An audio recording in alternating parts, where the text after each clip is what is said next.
Hi, right, we are going to be making some shortbread live on YouTube. We usually do a workshop every Saturday at 2 on Facebook, and then I save them all to YouTube so that people can come back and watch in their own time. And we do put all the ingredients down in the description.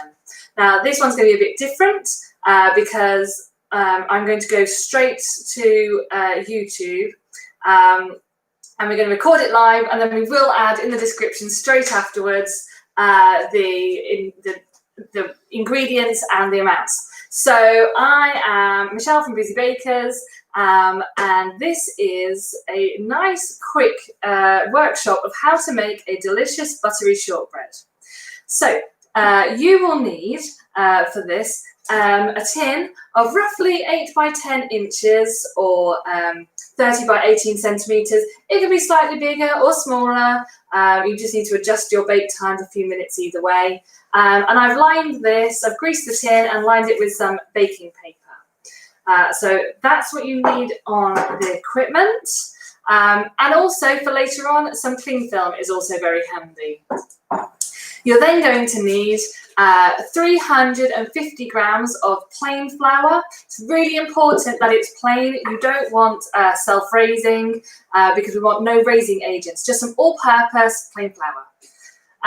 140 grams of caster sugar and 300 grams of softened butter. That's pure butter, so I would advise that over margarine if you can. You can use others, but that just gives it the best taste. You're going to also need a tablespoon of corn flour and a pinch of salt. So usually shortbread is 1 part sugar to 2 part butter to 3 part flour. That's your core 3 ingredients. You actually could make it with just those. Mine is a little bit different, and we've got some great results by adding more butter and then a little bit of corn flour and the salt. So I'm going to get started.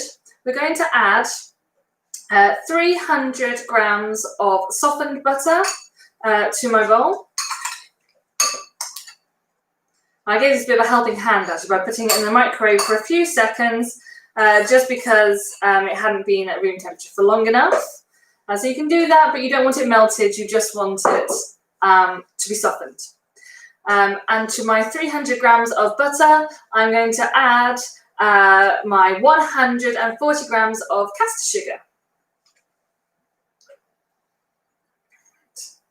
That.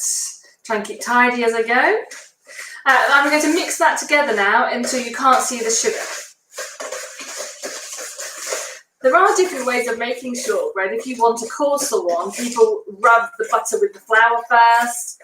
I prefer this. I like a nice, smooth, buttery, dense biscuit. And I'll show you what I'm doing. I'll work those muscles a bit. And I've got a nice creamy butter sugar mix there. So that's what you're looking for. It's very simple, guys, I promise. So to that, you're going to add your 350 grams of plain flour. I'm not going to sieve it. I'm just going to put it straight in. You can sieve it if you want, but it's not necessary. Right, and then before I mix that in, I'm going to add a tablespoon of corn flour. This helps with texture and keeps it nice and light. There we go. And also a pinch of salt. So I'm just going to sprinkle a little bit into my hand, but not much, and add that to my mix. Ooh. There we go. Right. Then all we need to do is combine it together. You don't need to add anything else.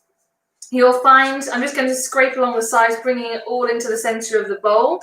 I'll try to get a bit more so you can see. But I'm just nicely combining it. And it'll start to form like a breadcrumb type texture.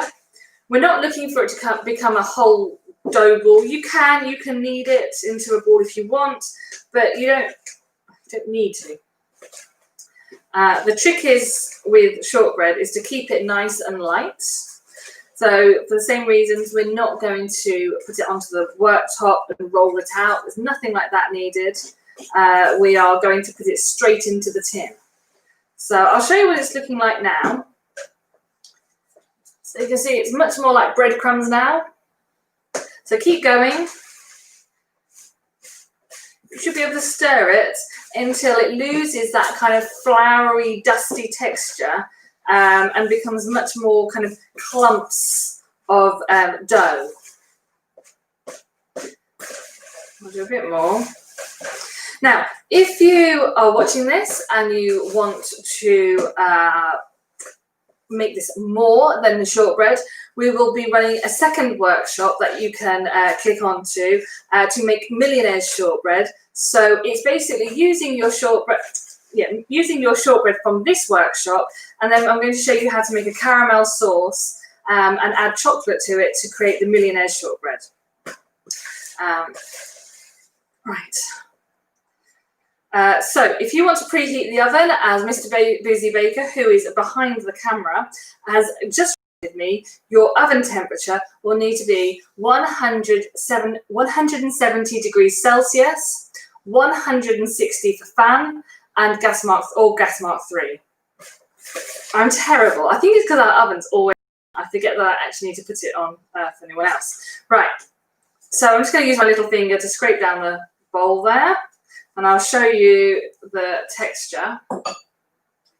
So you can see it's not quite come together as one solid ball. It's a bit fragmented, but it's definitely doughy in that.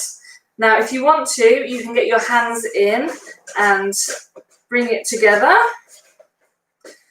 But I wouldn't really do much more than that, because your next job is we're going to pour this into, or place it into the tin and spread it out inside the tin. For anyone asking, I got asked this at the workshop on Facebook, why do we grease the tin if you're going to put baking paper in it? The simple reason is it stops this from moving around. It's not going to fall out, which means that as we place the dough inside, it's not all going to move around on us. So definitely grease the tin, and then put your baking paper in. And then I'm going to put the shortbread in.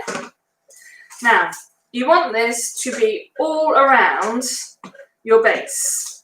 If it gets a bit sticky, because it's very buttery, the mix, I have a trick for you.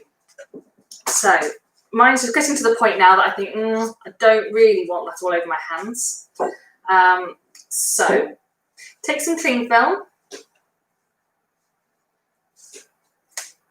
If I can grab it. Place it over the top and cover your dough. And then we're going to use our hands and press down on the cling film to move it around.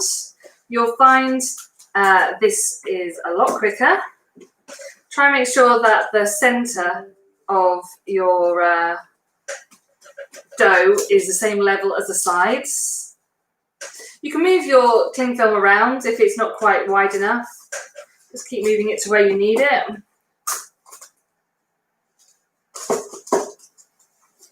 Getting there. Just spin my baking tin around. There you go. So use my fingers. Push it into place.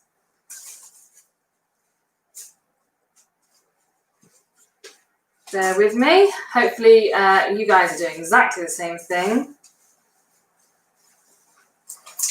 Now, if you wanted to, if you do have something to roll onto your shortbread, like a little rolling pin or something, can do that. But personally, I don't have a problem with a little bit of rustic shortbread. I think it's quite lovely.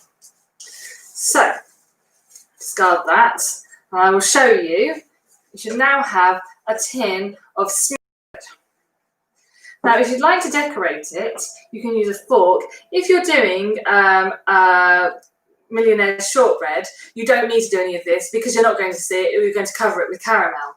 But if you're just leaving it as shortbread, if you use the points of the fork and prod a pattern inside of it, typically in lines, but get inventive. I'll show you mine in just a second. You might like to think about where your slices are going to go, design per slice. I'm just a little bit more sporadic than that. So I've just pricked the base there, if you can see that on camera. And then you can use the edges of your fork, the end of your fork, flat on, to press a fluted design to your edges of your shortbread. You don't have to do any of this, you can just use it. Now, what I would suggest is when it comes to shortbread slices, I wouldn't try to mark the slices now. I would wait until it's baked, and then immediately after taking out the oven, quickly score the slices with a knife. Score your shortbread with a knife to create the slices, rather. Right, so I've just gone around that. I will show you. Bear with me. Right. So if you look there, you can see that I've just fluted the edges. Now this will go straight into the oven. As I said, it's 170 degrees Celsius, 160 degrees for fan or gas mark 3. And you're going to bake between 40 and 50 minutes until the biscuit is nice and golden brown. Oh, and you can just see Mr. Boozy Baker's there. Yeah, you want to be nice and golden brown. You don't want to overcook it. If you find that your tin is slightly smaller, you might want to cook it for more like 50 minutes because it'll be a deeper shortbread. And if you use a slightly wider tin, then you'll need it to be more like 40 minutes because you will have a shallower shortbread. But your ovens will all be different, so go with what you know on your baking times for, whatever you tend to bake. If you know that it tends to cook a bit quicker, then just check on it. But you should smell your shortbread before anything else, and then once you smell that biscuity smell, make sure it's golden. Just don't let it brown because that's when it becomes a bit brittle. So you just want it to be nice and golden, and then take it out. Score it for the slices if you're leaving it as shortbread. Leave to cool in the tin so it sets more, and then you can remove it and let it cool completely down on a rack, or leave it in the tin, and then once it's completely cool, you can store it in a container, and eat as you like. It will last quite a while if you let it. I think we stored it up to about 2 weeks, but it normally doesn't last that long. If you want to add any flavourings, you could add some lemon zest, some orange zest, some chocolate chips, some spices. Nice around Christmas to add a bit of maybe some ginger and cinnamon and nutmeg. And you can do about a teaspoon or so of that inside in place of your flour. So there's lots of different variations. It's a lovely treat to have, particularly with a cup of tea. So I hope you enjoy baking this. If you can subscribe to YouTube, you will find so many more of our workshops on there. We do host live ones at the moment during lockdown on Facebook, but we will always put them to YouTube. And if you subscribe, you will be notified of any new ones and little bonus extras that we may put on, like creating the millionaires even shortbread to our existing recipe. So I hope you've enjoyed this. It's been a nice quick recipe to do. Bake now for 40 to 50 minutes and enjoy. Thank you very much, guys. And we'll just end the stream there.